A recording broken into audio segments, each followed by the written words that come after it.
It's time. It's time. Time to meet the women who make a living around fast cars. Hello, ladies. This is Women Take the Wheel. Sit down, strap in, and turn on all you got. Nikki Clark is taking you behind the scenes. You're ready to win. Let me tell you, these cars, they get up and go pretty good. Introducing you to women drivers, crew members, and fans of the racing world.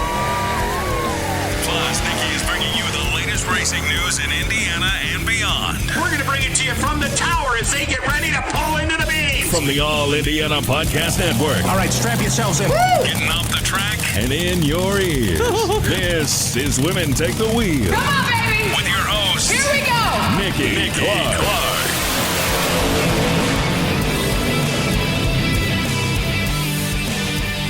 Hi, I'm Nikki Clark, your host for Women Take the Wheel here on the All Indiana Podcast Network. And on this episode, I talk with possibly two of the busiest women in Indianapolis right now this week. I'm with Kate Davis from IndyCar and Suzi Elliot of Indianapolis Motor Speedway.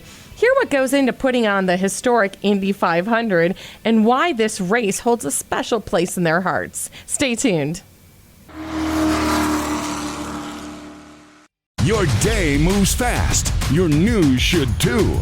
That's why there's a new and improved Wish TV app bringing you more local news, breaking alerts, live streaming, weather forecast, radar, and Indiana sports all in one place.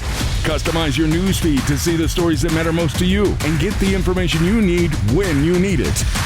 Download the new and improved Wish TV app today on iOS or Android and take News 8 with you everywhere.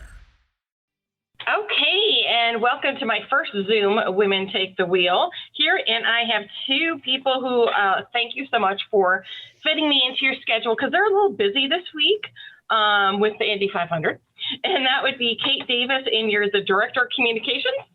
That's correct, for IndyCar. Yes, and good to have you, and Suzi Elliot, who's the Senior Manager of Media Relations. Hello. Hi, how are you guys doing today?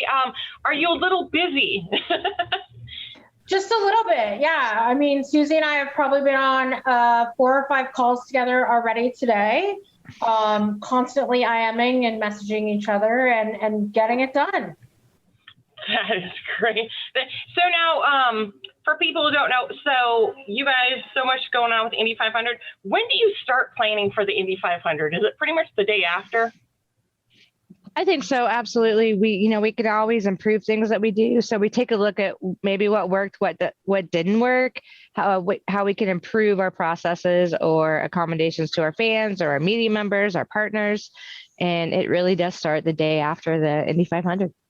Oh my gosh. Okay. So let's start with what you exactly do. So Kate, go first. Tell us what your job is and what you actually do there out at the Speedway.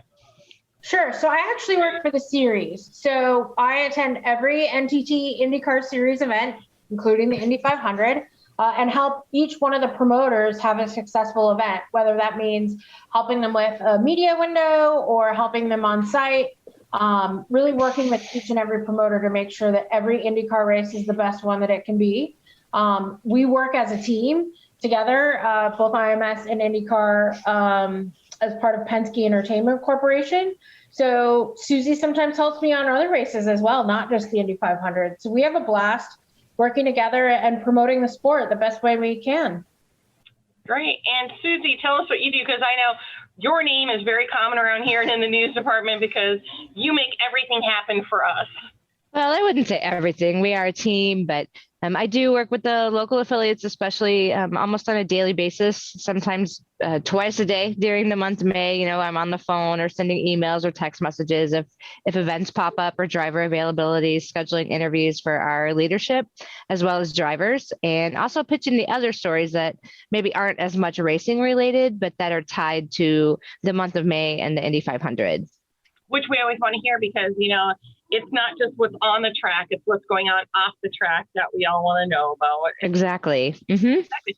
And so something I always love to do here on Women Take the Wheel is, find out where people's passion for motorsports came from, when they got started, how they knew they wanted to work in motorsports. So like I said, we'll go with Kate first. Tell us, you were telling me a little bit about what you did before working here and, how did it all get started for you?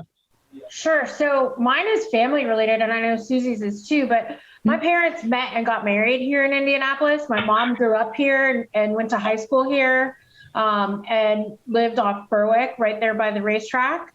And once they got married, they moved back to California and raised me. And I just always, the Indy 500 was a holiday in our house, even in California. We'd listen on the radio, watch on TV. My grandma would make biscuits and gravy. I mean, it was a day. So I got into sports television, and I was one of very few girls that worked at Fox Sports when it first started, Fox Sports Net, back in the late 90s. Yeah. And none of the guys ever wanted to cut the racing highlights. And I knew it, and I loved it from my parents being fans, and it became my niche. I started going to the Indy 500. I started covering NASCAR events as well. And then I parlayed that when there was a job opening at NASCAR, and I ended up working there 17 years in various roles. Oh, wow. And then the opportunity came up for me to join the IndyCar team in 2019. And both my parents have since passed away, and it just felt like this was where I was supposed to be. This was where our family was, made, and this is where I was supposed to be. And I've had a blast working with IndyCar ever since. See, I love when it comes full circle, when it's like, this is my destiny. I'm supposed to be in motorsports. I mean, I drive by the street that my mom grew up on every day on the way to work. That's kind of cool. That is very cool. And is it the same for you, Susie? Yes, my family growing up, my dad raced grassroots, dirt track, sprint cars, USAC sprint cars.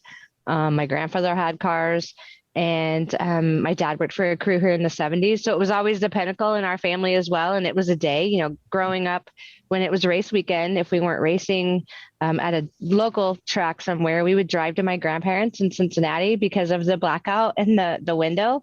And we would have a barbecue, much like Kate's family, right? It was a big day, but we drove to Cincinnati to watch the race on TV with my grandparents, had a cookout. It was a family affair. And I took a field trip here in third grade, and I can remember sitting in the grandstands and with my sack lunch, and there was Mario Andretti and Johnny Rutherford, and I could point them out, but I was the only girl. Well, actually the only girl, but not very many kids could point those race car drivers out and know them by name. And I went home and told my mom, one of these days I'm going to work there.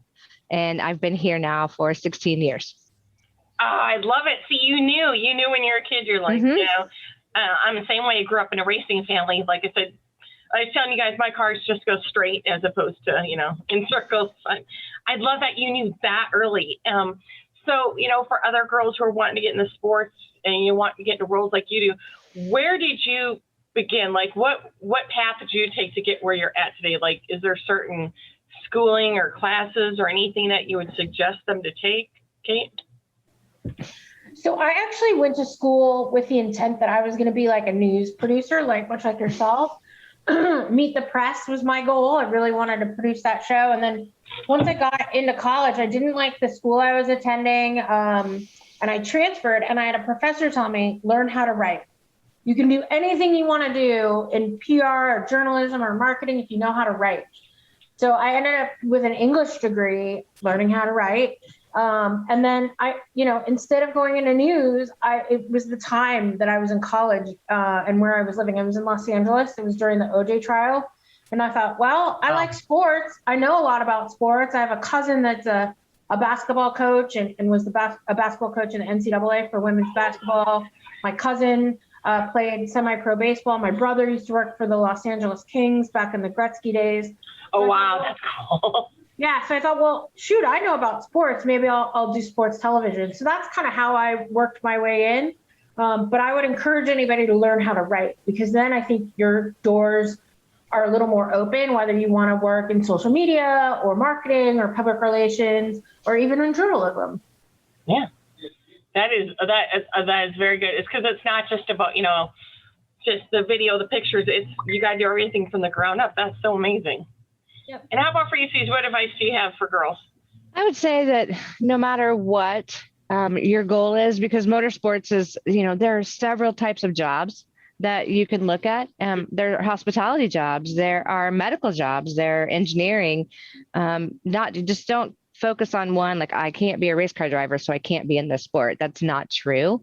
And sometimes you have to do the hard stuff and the jobs you don't want to do. Like maybe it is interning for, 3 teams that aren't even related to IndyCar per se, or the Motor Speedway, but a different series. So to learn those other facets, that's a great way to get some experience, is to maybe start with the lesser series, or even, potentially even in our, start catering here, and then you can meet people. But networking is key in this industry, is what I found. Oh, yeah. Networking is key. And no matter what your goal, your end goal is to be here, but don't cut yourself short or burn a bridge on the way to try to get there. I was going to say, Kate can, adapt to this. One of the things I did production assistant back for ESPN back, I think, when they were TNN doing up at the Brainerd races. I'm like, I was working in TV, but I wanted to do sports. I'm like, hey, I'll do whatever. I'll be a production assistant. I'll be a runner. I'm like, so I was running lunches and whatever, but I didn't care. I got to work and I got to see behind the scenes. And right. I even feel like that this weekend. I'm working for the TV station, and I'm going to be a runner. I'll be running batteries. I'll be doing all this. I'm like, I don't care. I'm working at the Indy 500. Exactly. And I would also say allow yourself to go with the flow. You know what I mean? My career didn't go exactly the way I thought it would, but I also went with the flow, right? Like when you realize what you enjoy, give yourself that freedom to kind of explore something different. Give yourself the freedom to make a change. I didn't like the college I was going to. I changed it. I didn't want to go into news anymore. I wanted to go into sports. I changed it. Allow yourself a little bit of flexibility would be another piece of advice I would give to young girls just starting out. You guys are giving awesome advice, because this is also true, because I'm like, she's right. That is, you do have to go with the flow because things change. Look at last year. Some people had intentions and then COVID hit. We didn't have as many races. And so, plans change. You have to go take a different job, but, take a different job or learn a new skill while you're in the off time. Absolutely. And I think Suzi can attest to this as well. We learned a lot last year during COVID on how we could rethink things that we've been doing for years and years in motorsports. One of those things is we still, to this day, while we're bringing drivers back into the media center for press conferences, we're still making them available via Zoom, because there are so many people that still can't travel and still can't participate. So, you got to rethink things and be open to change, I think, are 2 good pieces of advice. Absolutely.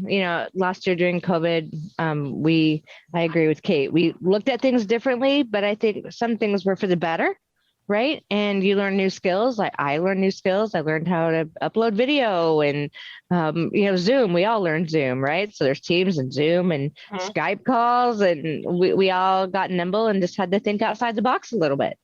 Oh, yeah. Became Zoom Pro. I definitely get that. So now here are some more fun questions. So tell me, do you guys have a most memorable race? Like, is there a race I'll always stand out like, oh my God, you remember that time at that race? Is there one for you, Kate? There are 2 for me. One is a NASCAR related one. When Dale Jr. won at Daytona after the passing of his father that July, I can still to this day hear that crowd all stand up at the same time and cheer when he took the lead. It's just something I'll never forget.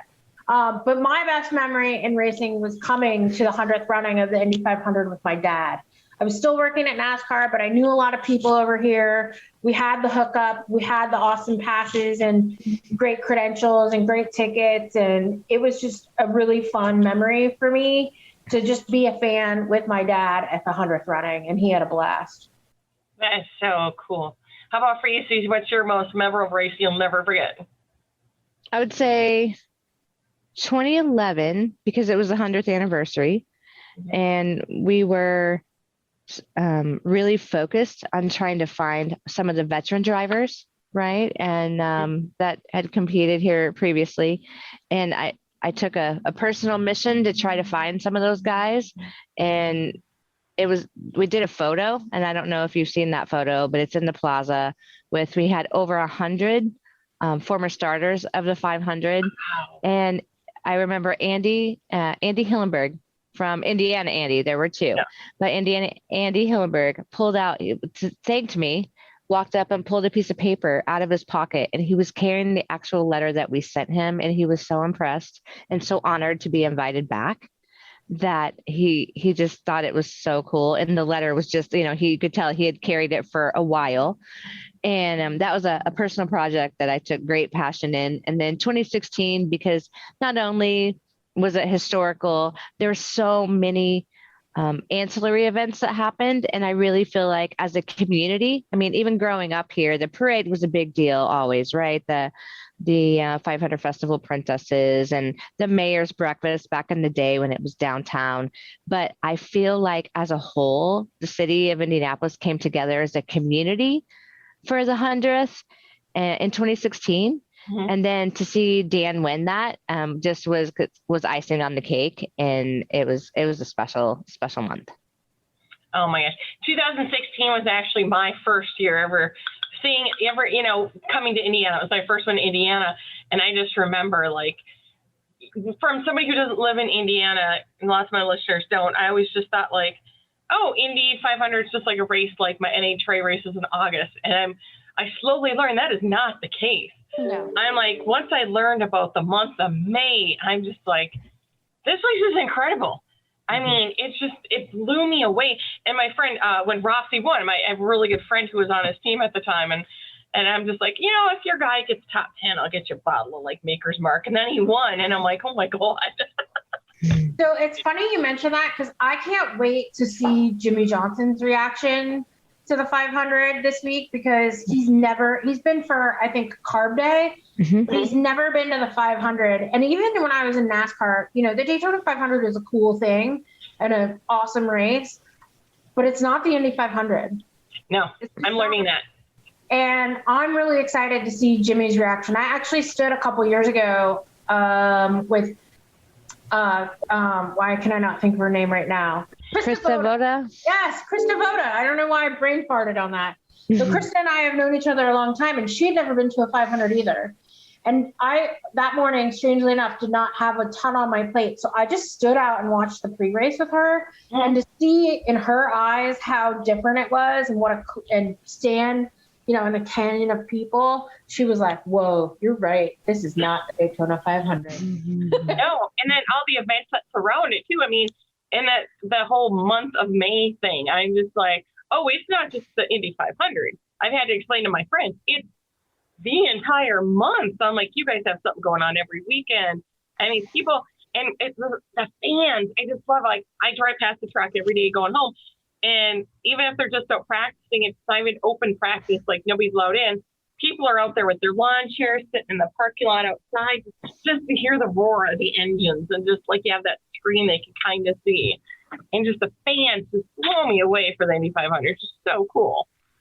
So, okay, now here's the fun part. Do you have, like, the funniest memory? Do you have, like, oh my God, I can't believe it happened kind of memory that you can actually share? That's a good one.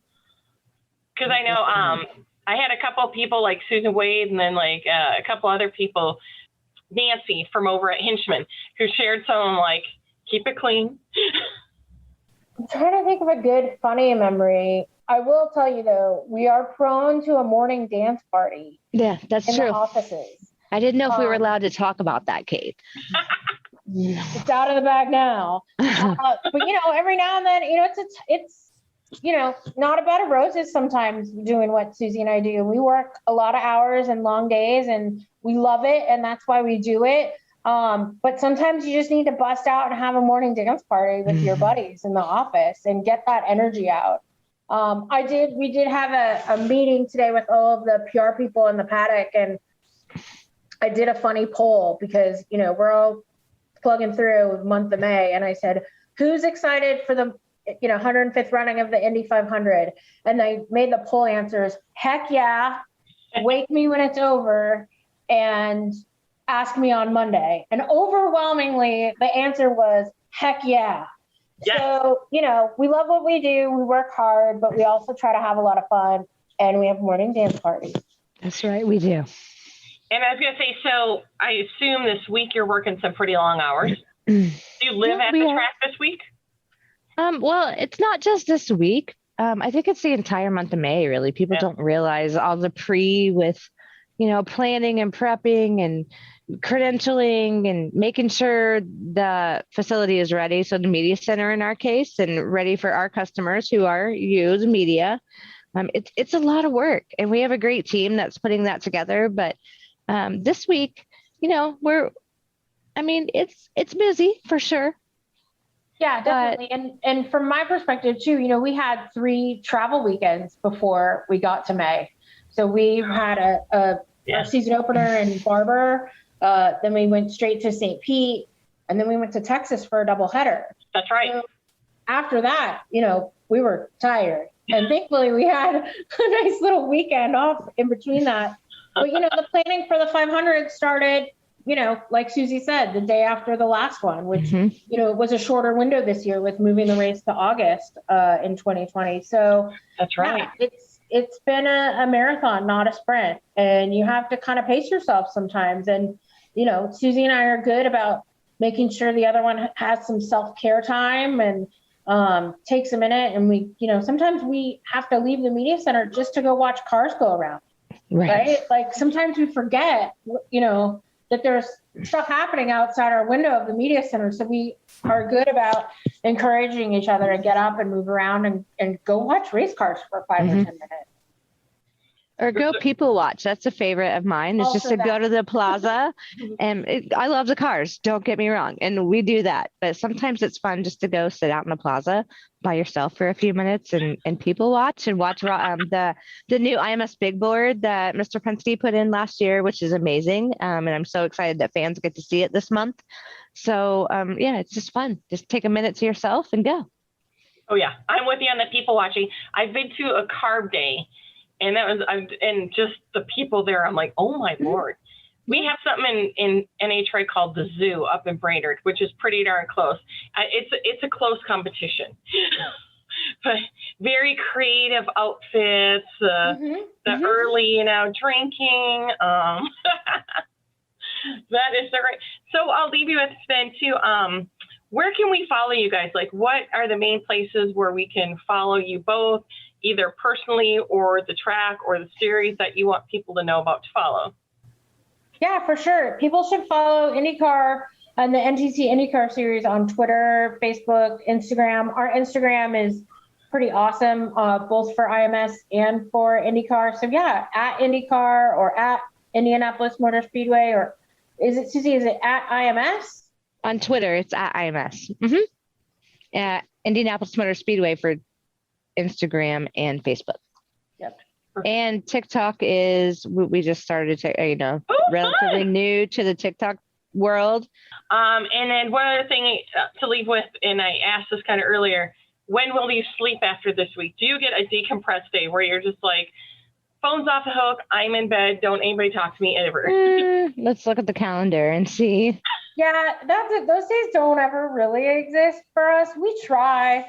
We really do. But there is, thankfully, this year, there is a weekend in between the 500 and the Detroit Grand Prix. Detroit's an awesome doubleheader event weekend, but this year there's an extra weekend in there. So we don't go straight to Detroit this year. So I'm thankful for that. That's probably when I'll decompress a little bit. Yeah. So anybody call me, no talk of racing, I'm out. Well, there's always talk of racing. There's always talk of racing, yeah. You should see Suzi is always watching a dirt track race on her phone or at home. Yeah, or I'm there at a dirt track. That's my hashtag, always racing. So yeah. If I'm not here, then working, then I'm usually at a dirt track somewhere. I went to my first dirt race last year, and those are fun. They just go a little bit later than past my bedtime. I learned because I'm like, but you guys have a couple qualifying rounds in race, right? They're like, oh no, no. You got me. So I'm learning all of this. Right. Yeah. Well, thank you guys so much for making time for me, and I can't wait to see y'all on Sunday. And good luck, and have a good weekend, and start playing for next year. Great. Thank you for having us. Yeah, thanks for having us. Thanks so much. We'll catch you later. Bye. Thank you again for listening. I'm Nikki Clark, and this is Women Take the Wheel. Be sure to connect and follow on Facebook when you search for Women Take the Wheel podcast. And be sure to follow and subscribe to this podcast right now on the All Indiana Podcast Network. From the All Indiana Podcast Network, this is Women Take the Wheel with Nikki Clark. Follow and subscribe to this podcast now and discover even more great podcasts on the All Indiana Podcast Network. Online at allindianapodcastnetwork.com. allindianapodcastnetwork.com.